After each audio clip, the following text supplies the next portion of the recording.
वलाक़िबतुलिल-मुत्तक़ीन वस्सलातु वस्सलामु अला नबिय्यिही मुहम्मदिन व अला आलिहि व अस्हाबिही अजमईन अम्मा बाद अऊज़ु बिल्लाहि मिनश शैतानिर रजीम बिस्मिल्लाहिर रहमानिर रहीम इन्ना लिल्लाहि व इन्ना इलैहि राजिऊन सदक़ल्लाहु मौलाना अज़ीम। जनाब स्पीकर, सबसे पहले मैं आपका और आपके तवस्सुत से इस मौज़ूद ऐवान के तमाम अराकीन का दिल से शुक्रिया अदा करता हूँ कि आज उन्होंने इस हसास मौका के ऊपर यूनानिमसली ये फ़ैसला किया कि इसके ऊपर बहस की जाए। और मैं जनाब स्पीकर हल्फन ये बात अर्ज़ कर रहा हूँ कि मैं जो भी बात करूँगा उसके अंदर कोई सियासी एलिमेंट या कोई पॉइंट स्कोरिंग नहीं होगी। इब्तदा करता हूँ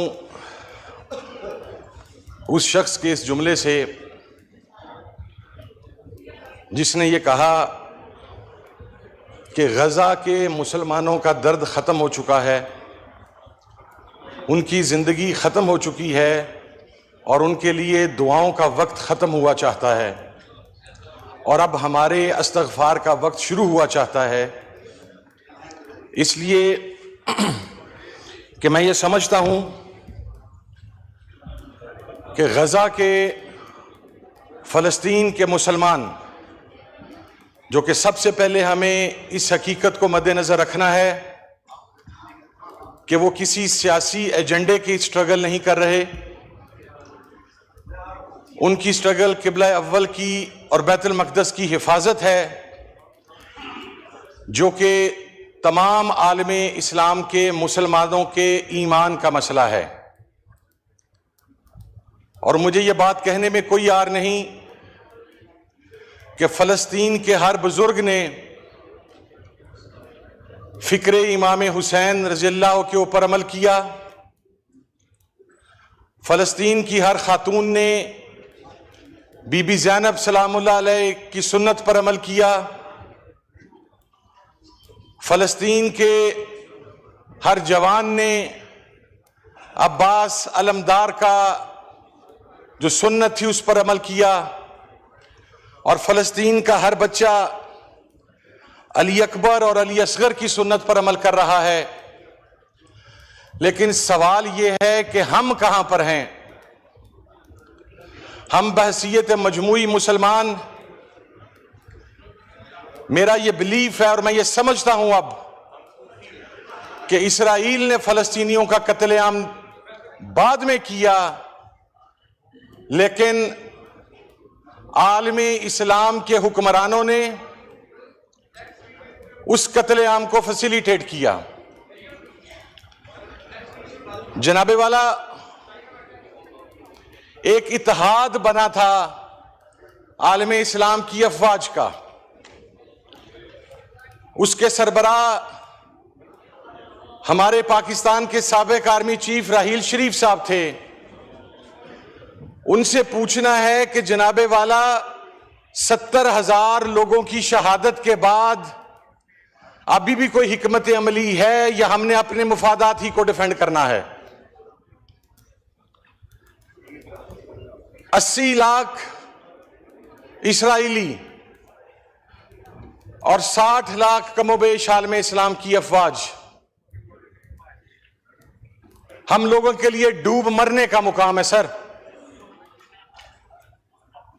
मैं बहसीयत मजमूई खुद अपने आप को उसमें शरीक करके ये बात कर रहा हूं कि सर, जब वो तस्वीर देख रहे हैं, जब वो वीडियोस देख रहे हैं, जब वहां से आने वाले इमेजेस देख रहे हैं, तो वो बर्दाश्त नहीं होते मुसलमान होने की नाते से। और जो उम्मत का कॉन्सेप्ट है, ये तो अल्लाह के नबी सल्लल्लाहु अलैहि वसल्लम ने खातमुन नबिय्यीन ने दिया। लेकिन आज हम कहां हैं सर?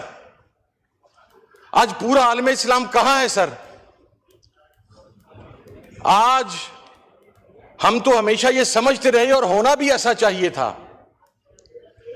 कि हमारी तमाम इस्लामी ममालिक के अफवाज के जो सपा सलार हैं, वो तो हजरत खालिद बिन वलीद के जानशीन बनते, वो हजरत उमर फारूक के जानशीन बनते, वो हजरत इमाम हुसैन रिजवानुल्लाह ताला अलैहि मजमईन के जानशीन बनते, वो सलाहुद्दीन अय्यूबी के जानशीन बनते। लेकिन अफसोस कि हम खामोश हैं सर। अक्टूबर 2023 से शुरू होने वाला मैसेकर, ये तो होलोकास्ट को पीटते हैं सर। ये होलोकास्ट से 10 टाइम्स बड़ा मैसेकर और जेनोसाइड है सर। और मैं समझता हूं और मेरा बिलीफ है और हम सबका बिलीफ है यहां पर बैठे हुए हर शख्स का कि ये जिंदगी के चंद सांस हैं सर, जो हम में से पता नहीं किसके कहां पर पूरे हो जाने हैं, कब हमने आगे चले जाना है। हम अगले जहान में जाकर अल्लाह रब्बुल इज्जत को क्या मुंह दिखाएंगे सर? क्या हमसे इस कत्लेआम का नहीं पूछा जाएगा? क्या उन बच्चों का नहीं पूछा जाएगा जिनकी तस्वीर नहीं देखी जाती? और वो अल्फाज एक बुजुर्ग के, मैं वो अल्फाज सुन के कांप गया जब उसके 4 बच्चे सर शहीद हुए जो 4 से 9 साल के दरमियान थे। और वो ये कह रहा था कि बेटा, जब तुम अल्लाह की बारगाह में पेश होगे तो अल्लाह के नबी से कहना कि हमने तो किबला अव्वल के लिए अपना खून दे दिया, लेकिन आपकी उम्मत खामोश रही और आपकी उम्मत हमारे इस कत्लेआम की जिम्मेदार है। हम सब जिम्मेदार हैं इस कत्लेआम के सर। हम खामोश रहे हैं। मैं ये समझता हूं कि फलस्तीन के अंदर शहीद होने वाला एक एक बच्चा, एक एक शहीद, खुदा की कसम सर, हमारे पूरे आलमे इस्लाम की जितने जर्नैल हैं उनके सीनों पर लगे हुए तमगे, उनके शोल्डर्स पर लगे हुए स्टार्स, उस शहीद के कदमों की खाक उन स्टार्स और उनसे ज्यादा है सर। और मैं कोई सियासी बात नहीं कर रहा, मैंने हल्फन ये बात कही सर। ये मेरा नहीं, हम पूरे कौम का गम है। और हम क्या कर रहे हैं सर? सर, इस रेड जोन की तकदीस किबला अव्वल के शहीद से ज्यादा नहीं है सर। अगर कुछ पाकिस्तानी यहां पर प्रोटेस्ट करके पीसफुल आवाज उठाना चाहते हैं, उनके ऊपर लाठीचार्ज हमारी समझ से बाला है सर। हमारी समझ से बाला है सर। सर, मैंने हल्फन ये बात कही है जनाब स्पीकर, आपसे मुखातिब होकर कि मैंने हल्फन ये बात कही, मैं सियासत नहीं कर रहा सर। अगर कोई भी करेगा तो मैं उस पर सर, मुझे कहेंगे मैं लाख मर्तबा लानत भेजता हूं। अगर मेरी हुकूमत भी करेगी तो मैं भेजूंगा सर। लेकिन सर, इसका सवाल किसी से तो लिया जाना है कि PSL के मैच में आप फलस्तीन का झंडा ना उठा सकें। आपकी गाड़ी के ऊपर फलस्तीन का झंडा हो तो वह सिक्योरिटी जोन में ना दाखिल हो सके। वहां पर बच्चे कट गए, लाशें गिर गईं। चाहिए तो यह था कि हमारी रियासत तमाम स्टेक होल्डर्स को इकट्ठा करके को मौकफ इख्तियार करती, और हम छोटे छोटे ममालिक को रिलीफ देने के चक्कर में पड़े हुए हैं सर। मैं उस APC का भी सर मैं जवाब दे देता हूं। APC के अंदर जब आप तमाम लोगों को अक्रॉस द बोर्ड बुलाएंगे तो फलस्तीन के ऊपर हर एक आएगा सर। लेकिन अगर जाती नापसंद और पसंद की बुनियाद पर बुलाएंगे कि कोई वहां पर क्रिटिसाइज करता है, मुझे सर एक हमारी रियासत का ऑफिशियल मौकफ, ये जो ताजा मैसेकर हुआ है उसके ऊपर क्या है सर? अभी तक खामोश है सर। मैं अफवाज पाकिस्तान के मौजूदा सरबराह से यह कहना चाहता हूं, सर चीफ साहब, आप हाफिज कुरान हैं, आप हमें कुरान पाक की आयत से खवारिज के बारे में बतलाते हैं। आप यहाँ की बात करें, आपको पता है जुडिशरी आर्म्ड फोर्सेस को डिस्कस करना नहीं तो छोड़। सर, मैं डिस्कस नहीं कर रहा, मैं एक रिक्वेस्ट कर रहा हूं सर। दूसरा सर, मैं रिक्वेस्ट कर रहा हूं। दूसरा, मैं आपको एक और बात बता दूं, कोई मनपसंद लोगों को उसमें जो सिक्योरिटी कॉन्फ्रेंस उसमें नहीं बुलाया था। लिस्टें आप लोगों ने अपनी दी थी, हर जमात ने अपनी लिस्टें खुद दी थी, किसी को इम्पोज नहीं की। शामिल के इजलास में उसमें दो है ना, एक तो हमारा ये था दहशतगर्दी का, जो मैं उसकी बात सर। कर रहा हूँ, उसमें तो सबने, आप लोगों ने अपनी लिस्ट दी थी, हर जमात ने अपनी लिस्ट दी थी, कोई किसी पे इम्पोज नहीं किया गया, मनपसंद नहीं थी कोई। नहीं सर, उस पे फलस्तीन नहीं था एजेंडे के ऊपर सर। नहीं, वो एक एजेंडा था फलस्तीन पे। एक हो चुकी है रेजोल्यूशन पास 24 मार्च को शायद। मैं वो अगर रिपीट सुनवा दूं तो शर्मिंदगी होगी। नहीं सर, शर्मिंदगी दो दफा यहाँ से नो हुआ था उसके ऊपर। सर मुझे किसी चीज की शर्मिंदगी नहीं, 2 दफा नहीं, आप लोगों ने, मैंने कहा कि गलती हो गई होगी, फिर से करता हूं सर। मैं फिर से कहा, फिर सर से मेरी no अर्ज सुन लें सर। तो मैं इसलिए कन्फाइन योरसेल्फ टू, और अगर फलस्तीन का झंडा रेड जोन में नहीं आ सकता तो आज फलस्तीन पे हम डिस्कशन कैसे कर रहे हैं हाउस में? सर ये मैं आपका मशकूर ये भी रेड जोन, आपने मौका दिया सर। मैं रेड जोन की तस्वीर आपको दिखाता हूं सर परसों की। हम कॉन्सेंट्रेट करें, जो मकसद है हमारा, जो हम रेजोल्यूशन लाना चाहते हैं उनकी बात कीजिए सर। मैं डी चौक की आपको परसों की तस्वीर, अगर आप हुक्म करें, मैं आपको कह रहे हैं कि डी चौक में फलस्तीन का झंडा नहीं ला सकते? नहीं ला सकते सर। यहाँ तो फलस्तीन की डिस्कशन हो रही है, तो डी चौक का दिल है, खुदा का खौफ करें यार। जी आप बात कीजिए। Go into the detail sir. मैं प्रिंसिपल के ऊपर आता हूं सर। सर बहसियत उम्मत, अल्लाहु अकबर, अल्लाहु अकबर, अल्लाहु अकबर,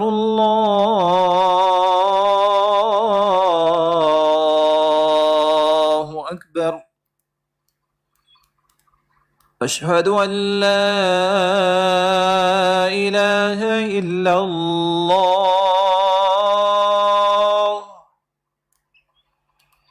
अशहदु अन ला इलाहा इल्लल्लाह,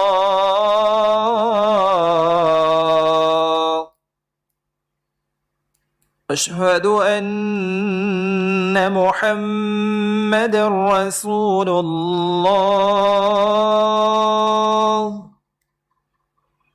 अशहदु अन्ना मुहम्मदर रसूलुल्लाह।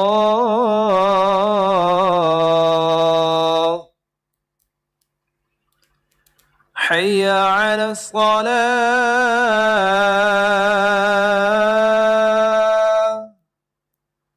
हय्य अलस सलाह,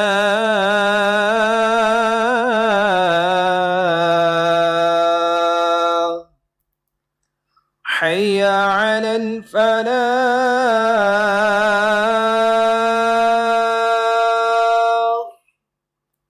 हय्य अलल फलाह।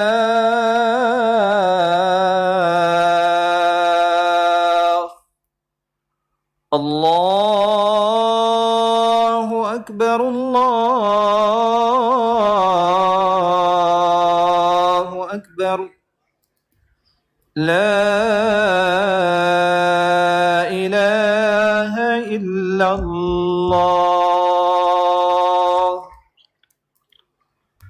जी साहबजादा साहब। जी सर, मैं बस सर वाइंड अप कीजिएगा। जी सर, मैं वाइंड अप की तरफ जा रहा हूं सर।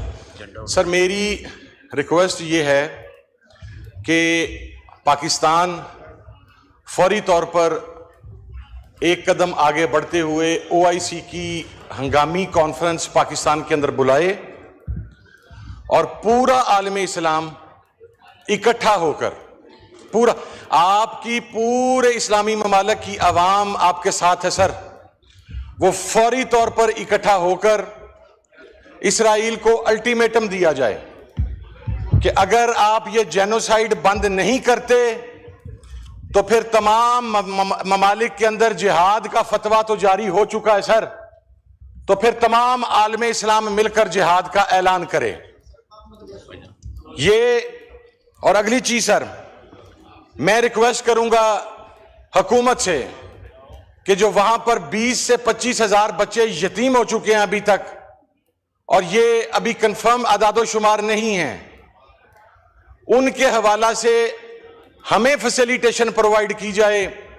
हम उन बच्चों को पाकिस्तान में लाकर उनकी तरबियत करेंगे, हम उन बच्चों को पाकिस्तान में लाकर उनकी खिदमत करेंगे ताकि ये अगले जहान में हमारे काम आ सके। और सर अहम तरीन चीज ये है कि कश्मीर और फलस्तीन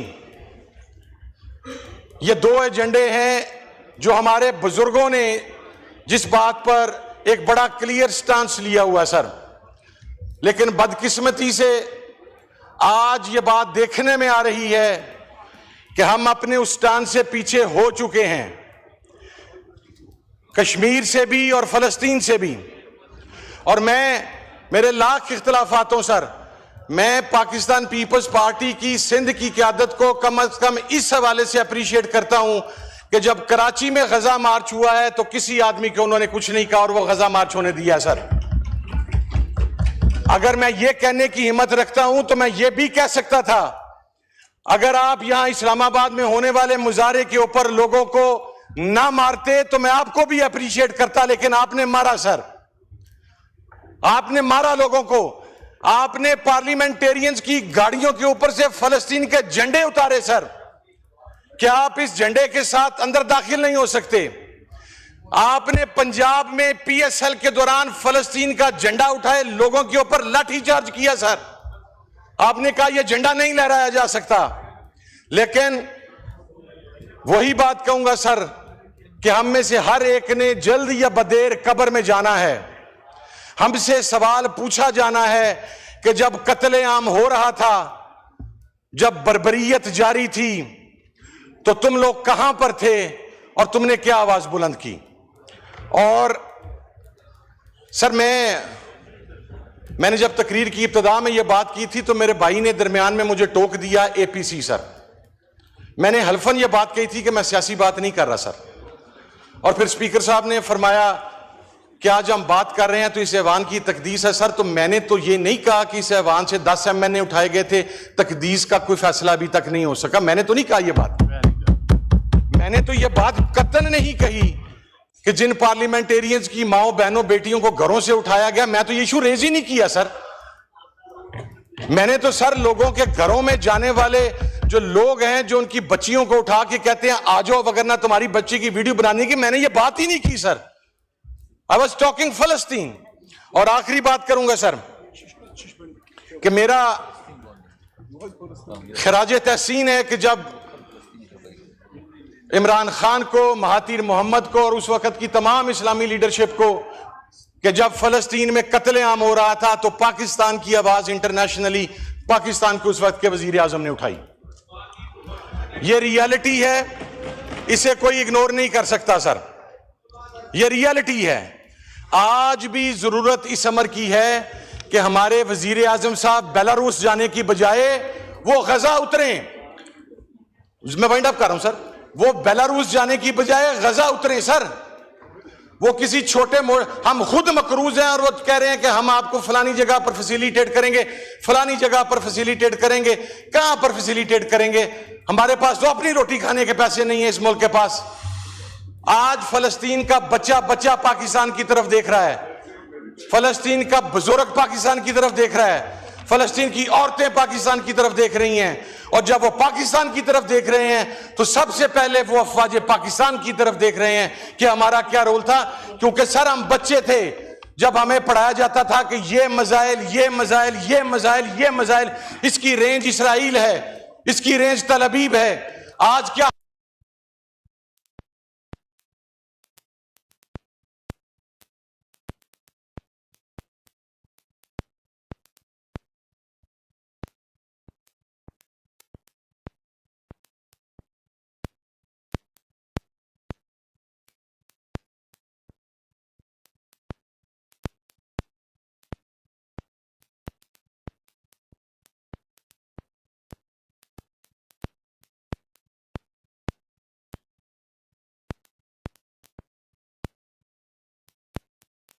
होने वाला वर्ल्ड कप हो या पाकिस्तान में होने वाला पीएसएल हो या दुनिया के दीगर इस्लामी ममालिक में होने वाली वो अय्याशियां और तमाशबीनियां हो, कब्र के अंदर अल्लाह रब्बुल इज्जत और उसका नबी इन लोगों से पूछेगा कि जब उम्मत कट रही थी, जब किबला अव्वल पर कब्जा किया जा रहा था, तो उस वक्त अपने किन अय्याशियों में मशरूफ थे। बहुत शुक्रिया सर, थैंक यू। शुक्रिया।